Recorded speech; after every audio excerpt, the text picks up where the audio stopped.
जलवायु परिवर्तन और कृषि व्यवस्था। जलवायु परिवर्तन के कारण विविध क्षेत्र पर असर हो रहा है। हर क्षेत्र में संसाधनों की ज़रूरत बढ़ेगी। जलवायु परिवर्तन और जनसंख्या बढ़ोतरी के कारण कृषि क्षेत्र पर गहरा असर बना रहेगा।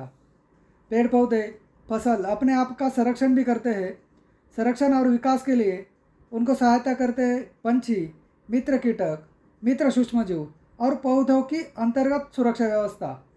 जल और भूमि में उपलब्ध अन्न घटक और सूक्ष्मजीव, इन सबके सहवास से पेड़ पौधे फसलें प्रफुल्लित होकर विकसित होते हैं, तो उत्पादन में सातत्यपूर्णता बनी रहती है। कर्णकर्कश आवाज, शत्रु कीटक, शत्रु बुरशी, जल अव्यवस्थापन, शत्रु सूक्ष्मजीव, रसायनों का अतिरिक्त उपयोग, इससे फसलें बीमार होती है। ज़्यादा दर्द होने पर फसलें, पेड़ पौधे रोते भी है, वनस्पतियाँ सुनती भी है, हमारी फसलों के प्रति लगाव को वो महसूस भी करती है और फसलें हमारे साथ वैसे ही रिएक्ट भी होती है। इनका स्वस्थ रहना या बीमार होना यह हमारे अतिरिक्त हस्तक्षेप और लालच के कारण होता है। स्वस्थ रहने के लिए स्थानीय पर्यावरण और स्थानीय जैव विविधता का उपयोग होता है। स्थानीय पर्यावरण और जैव विविधता पर भूमि की उर्वरक क्षमता निश्चित होती है। हिंदुस्तान में बीते 2-3 दशकों में ज्वार, बाजरा और कड़धान्य यानी मिलेट धीरे धीरे कम होते गए। इनकी जगह कैश क्रॉप ने ले ली है। कैश क्रॉप में रसायनों का अतिरिक्त उपयोग हुआ, इससे गौरैया और अन्य पंछियों में कमी आई है। इसके कारण नैसर्गिक फसल संरक्षण प्रक्रिया और जैव विविधता कोलैप्स हुई है। विदेशी पेड़ पौधे, मोनोकल्चर और मोनोक्रॉप सिस्टम से इसमें और ज़्यादा समस्याएं पैदा हो रही है।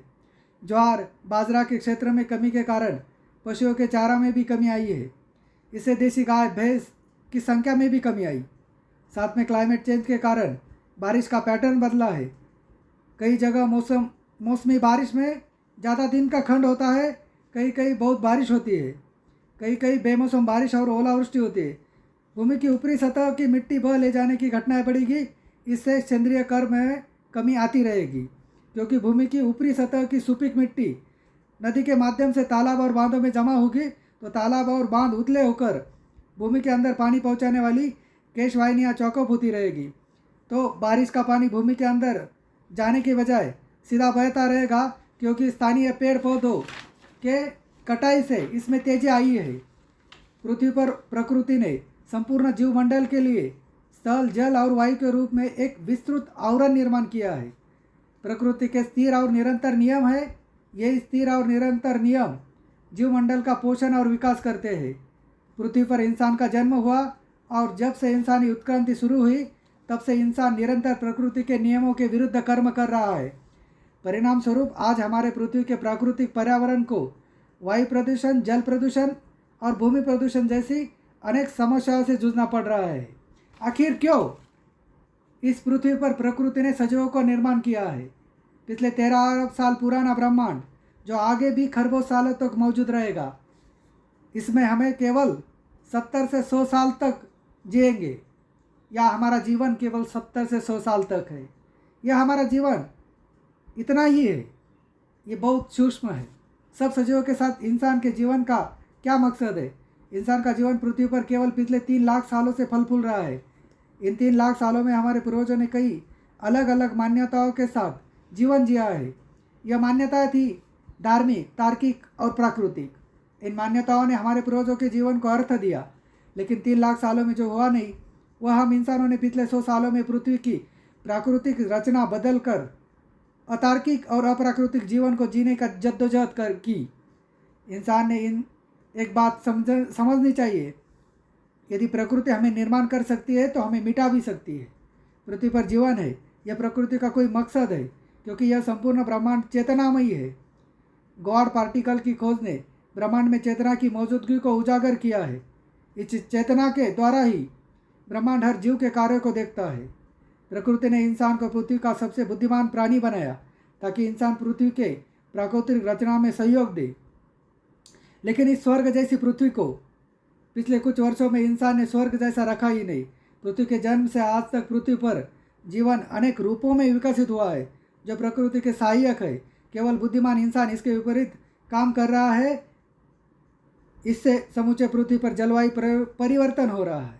इसे नाराज होकर प्रकृति सहायक सजीवों के सृजन पर काम कर रही है। इससे इंसानी सभ्यता का पतन तय दिखता है, क्योंकि जरूरत सृजन की जननी है। यदि हम प्रकृति के साथ चले तो प्रकृति हमें ही कायम करेगी। जलवायु परिवर्तन के कारण पृथ्वी पर ग्लोबल वार्मिंग, ग्लोबल कूलिंग बराबर कृषि व्यवस्था पर असर, यह अव्यवस्था निर्माण हुई है। वैश्विक ताप और वैश्विक शीतलन के कारण वनस्पतियाँ कन्फ्यूज हो रही है। हर साल बढ़ता जलवायु परिवर्तन का असर वनस्पतियों में कन्फ्यूजन बढ़ाएगा। इसका असर कृषि व्यवस्था पर परिणाम करेगा। आधुनिक बनते बनते कृषि क्षेत्र में पारंपरिक ज्ञान की तिजोरी खाली हो रही है। पारंपरिक ज्ञान का ह्रास होना, यह परिस्थिति कृषि क्षेत्र के दृष्टिकोण से नुकसानकारक है। कृषि व्यवस्था के विकास के लिए शास्त्र शुद्ध ज्ञान के साथ साथ पारंपरिक ज्ञान का अमृत आवश्यक है, क्योंकि दुनिया की अर्थव्यवस्था आज कृषि व्यवस्था आधारित अर्थव्यवस्था से उद्योग आधारित और सेवा आधारित अर्थव्यवस्था में तब्दील हुई है। आज world wide international economic policy का डिज़ाइन कृषि व्यवस्था को नज़रअंदाज करने का है, लेकिन यह चक्र थमेगा। अगले कुछ ही वर्षों में कृषि आधारित अर्थव्यवस्था दुनिया पर राज करेगी। हमें हमारी भूमि और मिट्टी बचाई रखनी है, क्योंकि केवल एक ही पृथ्वी है सजीवों के लिए। जलवायु परिवर्तन के कारण अनेक प्रजातियों का अंत हुआ है, या अनेक प्रजातियां अंत की अंतिम रेखा तक पहुंच चुकी है।